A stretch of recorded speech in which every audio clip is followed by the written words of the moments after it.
गायत्री महामंत्र एक बार मेरे साथ दोहराओ। ओम भूर्भुवः स्वः तत्सवितुर्वरेण्यं भर्गो देवस्य धीमहि धियो यो नः प्रचोदयात्।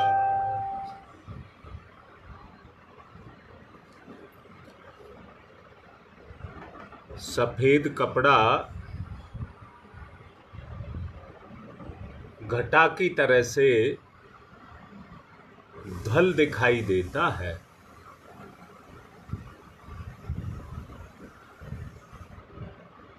बड़ा सुंदर लगता है, परंतु यदि उस पर दाग लग जाए तो उसकी सफेदी नहीं दिखती है, फिर उसका दाग दिखाई देता है। अगला बिंदु जिसके विषय में कल थोड़ा सा बताया भी गया था वो है जीवन का उजला पक्ष।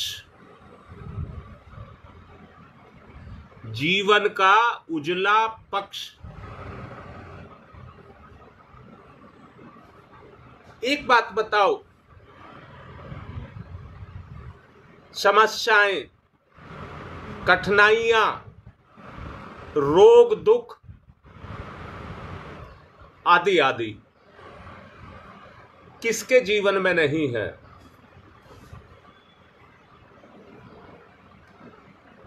ये किसके जीवन में नहीं है? तुम्हारी मां कह रही है सबके जीवन में है। तो यही वो दाग हैं जो हमारी जिंदगी को लगे हुए हैं।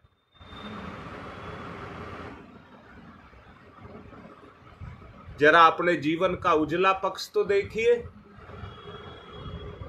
देखो, अपनी भावना से अपने जीवन का उजला पक्ष देखिए। उसी के लिए आपको कहा गया जो समस्याएं हल ना हो उनकी पर्ची लिखें और डाल दें। और बुधवार का दिन इसी के लिए निश्चित परम पूज्य गुरुदेव ने किया। अपनी मर्जी से आप कोई भी दिन कर सकते हैं। और आपको इस बारे में समझाया गया था, देखते देखते देखते समस्याएं हल होने लग जाएंगी। आपको कहा गया समय का एक अंश भी व्यर्थ ना जाने दें। अब तक जो जिया गया उसमें जो हुआ उसको विस्मृत कर दें।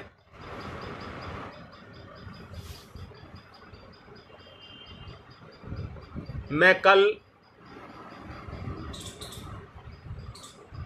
लगभग चिंतन करता रहा अपने उज्जवल भविष्य कहिए या अपने जीवन के उजाले पक्ष का, परंतु बचपन से लगाकर और अब तक की जो घटनाएं थी वो याद आती रही आती रही आती रही।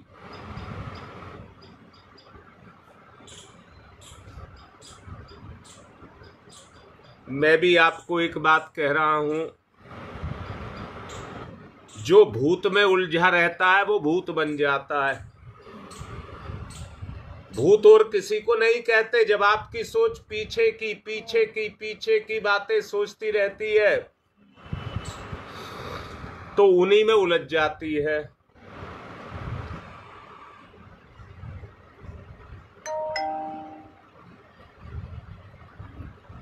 कहने को तो बात बहुत छोटी सी है, उजला पक्ष, बस इतनी सी है, उजला पक्ष।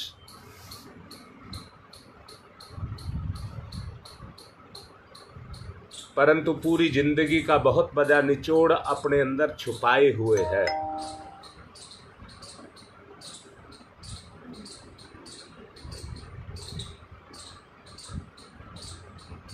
अगर मेरी एक बात अच्छी लग रही है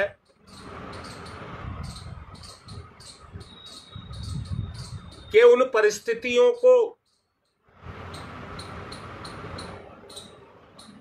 जो कलंक के रूप में हमारे अंदर लगी है, उनको मुझे बाहर निकालना है। बड़े ठंडे दिल से सोच करके देखिए, सोचो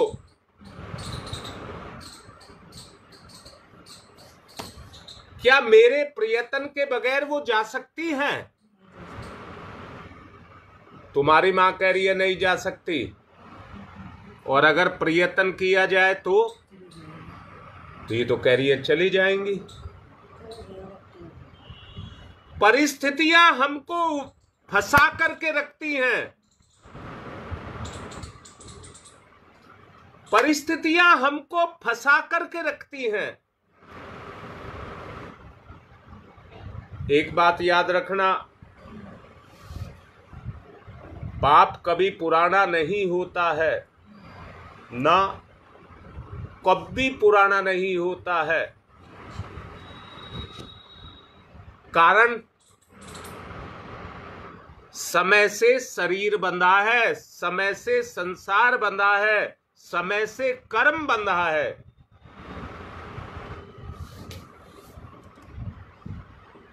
कोई शक्ति नहीं है जो आपको बांध सके। कोई शक्ति दुनिया में नहीं है जो आपको बांध सके। अर्थात आप बंधन में बंधते हैं तो बंधन को तोड़ भी सकते हैं। यदि आप बंधन में बंधते हैं तो बंधन को आप तोड़ भी सकते हैं।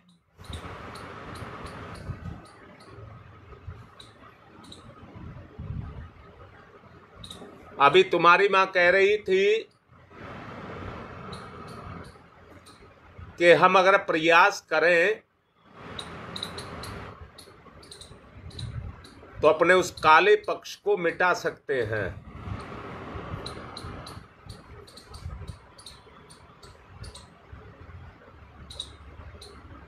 संसार में बुराइयां ही बुराइयां नहीं हैं, अच्छाइयां होने के कारण बुराइयां हैं।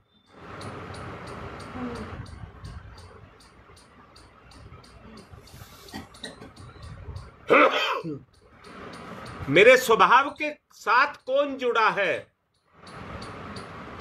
ये मुझको देखना है।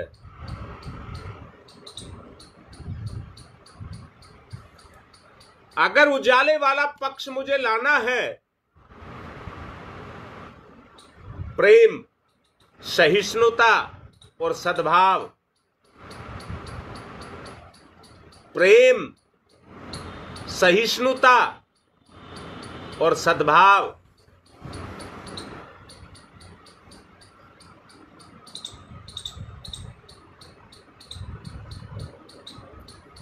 लाडली बेटी कितनी अच्छी बात लिख रही है।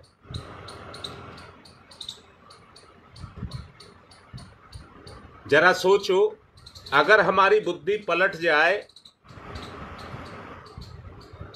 तो जो आज हमें फंसा रही हैं, परिस्थितियां जो आज हमें फंसा रही हैं, उन परिस्थितियों को ही तार तार कर सकते हैं हम।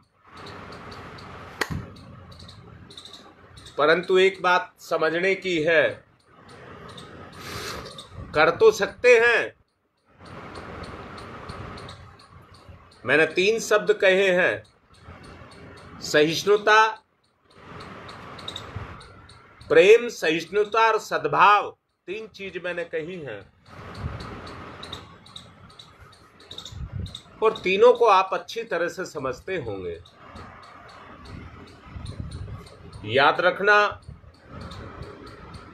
उलझाता कोई हमें और नहीं है,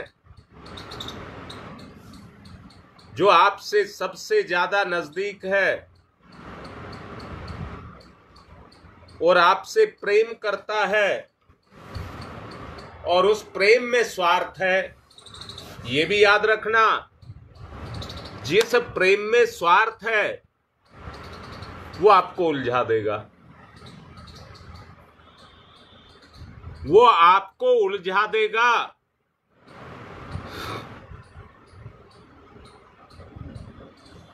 जब आपका शुभ संकल्प शुभ विचारों से दैदीप्यमान हो जाएगा तो उसके प्रकाश से आपकी जिंदगी का अज्ञानता अंधकार मिट जाएगा। एक बात पूछता हूं, मैंने किसी संत के बारे में पढ़ा था जिसने ये लिखा था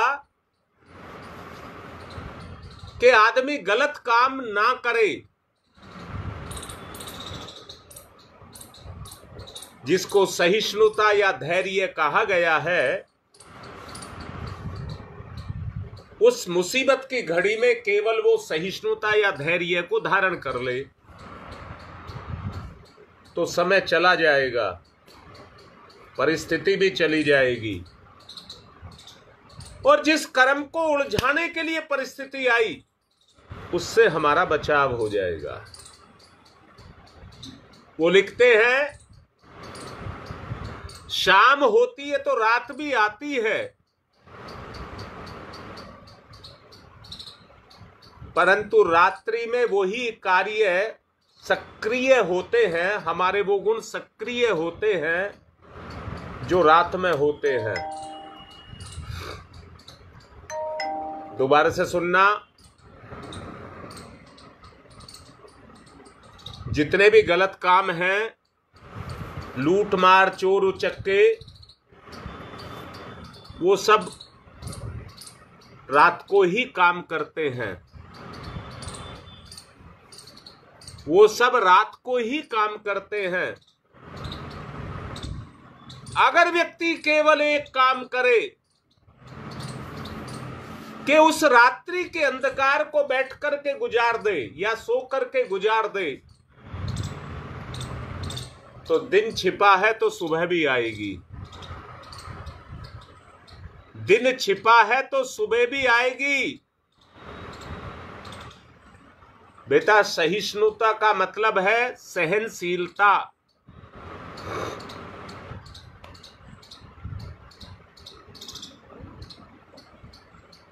बस बेटा, ये जो योगेश तुमने लिखा है, जहां स्वार्थ है वहीं कपट है। जो स्वार्थी है वो कपट जरूर करेगा। और एक बात बता रहा हूं, सबके सब बहुत अच्छे से सुन लेना भाई। घर की पैसा, सोने की चीजें, जमीन जायदाद के कागजात, जो कीमती वस्तुएं हैं,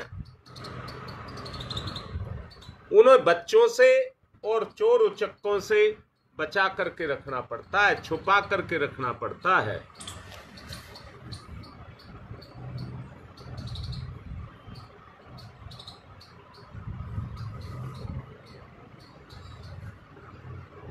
बेटा योगेश, बताओ,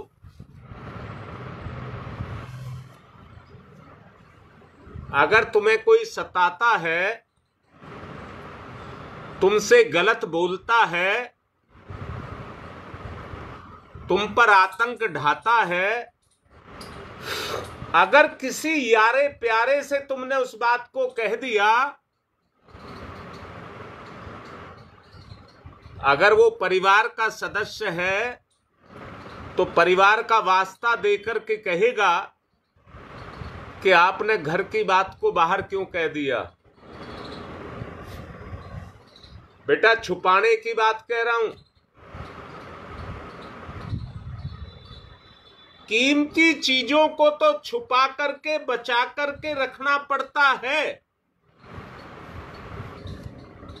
परंतु वो व्यक्ति कितना बेवकूफ होगा जो गंदगी को, कीचड़ को ताले में छुपा करके रखे।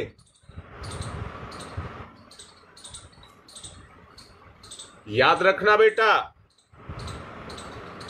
जब अपनों से किसी बात को कहा जाता है, ये आज नहीं पहले प्रचलन था, जब हम छोटे थे तब ये प्रचलन था।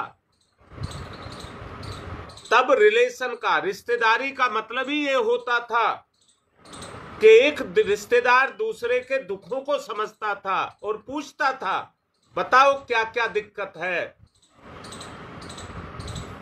जो पिछले दिनों अभी तुम्हें बताया गया, और तुम्हारी मां भी अभी कह रही थी, अगर हम प्रयास करेंगे तो हमारे जीवन का उजला पक्ष आएगा कि नहीं आएगा। निकालना है इन कलंकों को, कपट, छुरा, दुबाव, छुपाव, इनको निकालना है।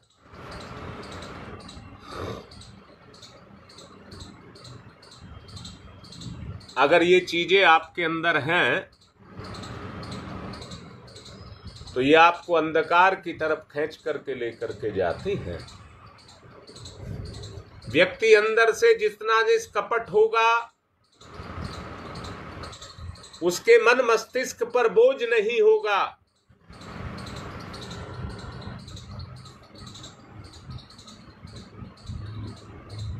बेटा, मैं जो बात कह रहा हूं,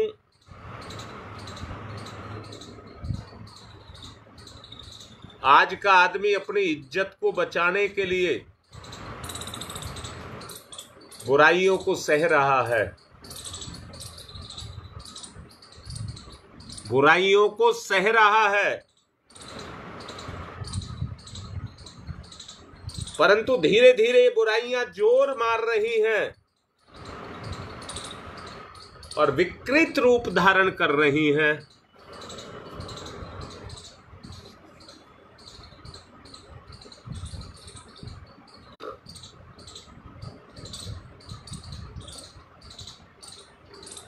उजले पक्ष का मतलब है, ललिता बेटा गांठ बांध लेना जो मैं कह रहा हूं। कितना ही कोई खराब से खराब व्यक्ति आपके पास दिखाई दे, आपको दिखे, तो बेटा आपको उसमें बुराई नहीं देखनी। नेट ने अपना काम करना शुरू कर दिया है। निश्चित बेटा, पूजा निश्चित रूप से वो हिम्मत आपको जगानी पड़ेगी। दुनिया स्वार्थों से भरा पड़ा है। अपने सुख के लिए आदमी कुछ भी करने को तैयार है। मैं फिर से एक बात को जिसको मैं कहना चाहता हूं कि हर बुरे में भी आपको अच्छाई को देखना है, उसकी बुराई से आपका कोई मतलब नहीं है।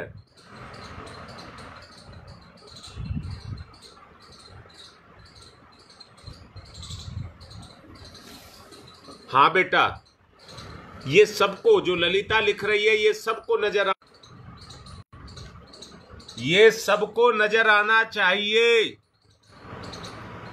आपकी कमी को कोई दूसरा दूर नहीं कर सकता, आप ही को अपनी कमी को दूर करना होगा और डट करके बुराइयों का मुकाबला करना होगा। ये जीवन काल्पनिक नहीं है, यथार्थ है। जब आप अपने प्रति ईमानदार हो जाएंगे, हाँ ललिता बेटा, जब बुरे व्यक्ति में भी आप अच्छाइयों को देखने लग जाएंगे तो इस अभ्यास के द्वारा आपके दुर्गुण मिटने लग जाएंगे और उनकी अच्छाइयां अपने में जगने लग। बहुत दुखी कर रहा है नेट इस समय, 1-2 मिनट भी नहीं रुकता है। मैंने जो बात कहा देखिए बेटा, कहने को तो बड़ी छोटी छोटी सी बातें शब्द लगते हैं। ये मुंह है कह देता है, इसमें इतनी ताकत है कि ये बोल सकता है, पर क्या हमारे संकल्प में भी इतनी ताकत है कि उसको झेल सके?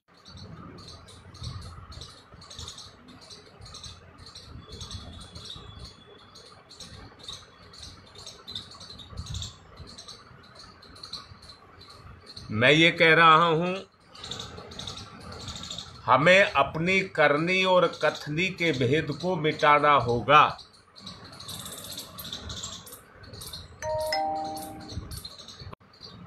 कहना मानना होगा, क्योंकि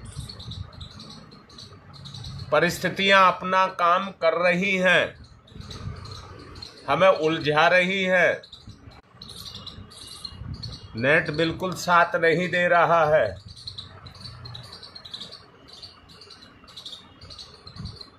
आपको निम्न स्तर का कोई कार्य नहीं करना। यहां निचोड़ रूप में केवल एक ही बात कहना चाहूंगा, जिंदगी का उद्देश्य आगे बढ़ना है।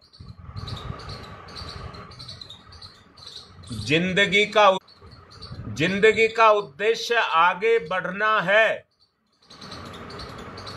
कल की घुटी घुटाई बातों को आज नहीं घोटना। कल तक वो जो गुजरा उसे जाने दे, बीती ताही बिसारी दे, उनको हटाएं। सब मुसीबतें और झंझटें लेकर के हमारे ऊपर, याद रखना वो खुद तो झेल। आज संसार का ये नियम बन चुका है कि अपनी मुसीबतों को दूसरे पर लाद दीजिए और कह दीजिए मेरे बस की नहीं है, मेरे से नहीं होता, मेरे से नहीं आता, मैं नहीं कर सकता। दूसरे को फंसा करके रखिए। ये जीवन नहीं है, ये तो मकड़ी के तरह से जाला बुना जा रहा है, एक दूसरे को फंसाया। एक बात मेरी याद रखना, दूसरे की आलोचना करना, मिथ्या आरोप लगाना, दूसरियों की खराबी और चुगली करना, ऐसी मित्र मंडली बनाना, किसी की अच्छाई को नष्ट करना, बड़ी महत्वपूर्ण बात बता रहा हूं,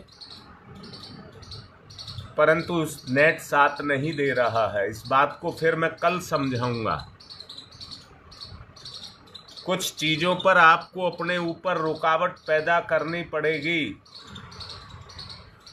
संसार में जानने योग्य बहुत कुछ है और भुला। मैं तो चाहूंगा अब समापन की तरफ चलें, क्योंकि किसी विचार को पूर्ण नहीं होने दे रहा। कल बताऊंगा बेटा, वर्तमान की और भविष्य की किस तरह से रचना की जाए। ओम तमसो मा ज्योतिर्गमय असतो मृत्योर्मामृतम गमय है। तमसो मा ज्योतिर्गमय।